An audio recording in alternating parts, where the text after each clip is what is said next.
Hello， 大家好。喺網上咧，成日都睇到咧用真嘅蝦咧嚟做呢個脆蝦片喎。我今日都試下先。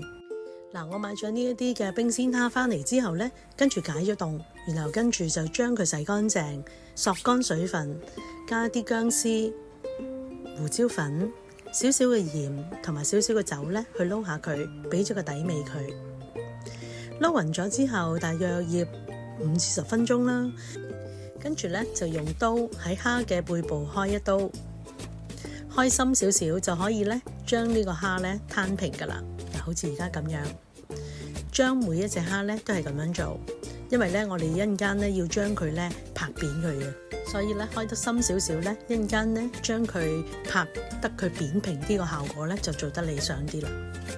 再落嚟咧，我就用保鮮紙包住咗我個砧板啦，然後跟住就放啲生粉喺面啦，跟住就將每一隻蝦咧都染上生粉，跟住就用擀麵粉嘅棍咧去拍打呢個蝦，一路拍打佢，記得咧要用陰力喎，如果唔係咧，佢好容易咧會黐爛咗隻蝦嘅。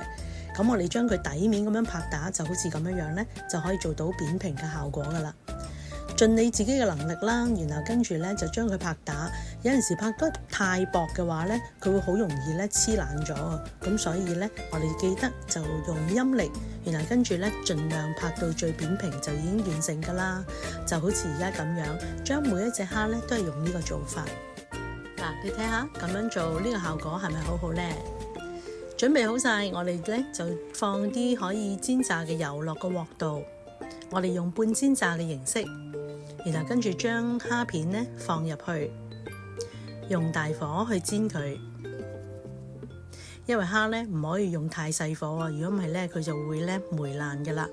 嗱，我哋見到佢開始硬身，我哋就可以將佢翻轉另外一邊。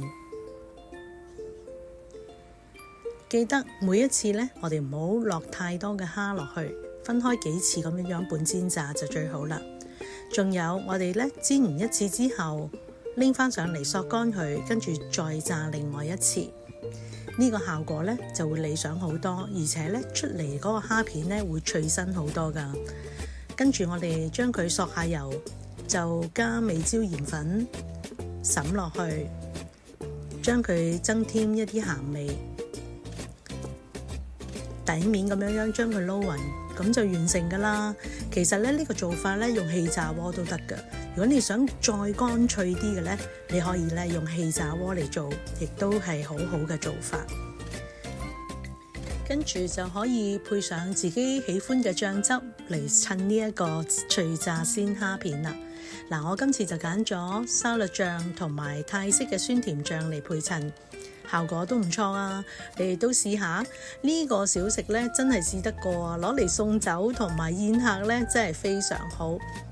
你哋都試下，最重要梗係分享俾多啲嘅朋友一齊追蹤我專頁啦！多謝你哋支持，拜拜。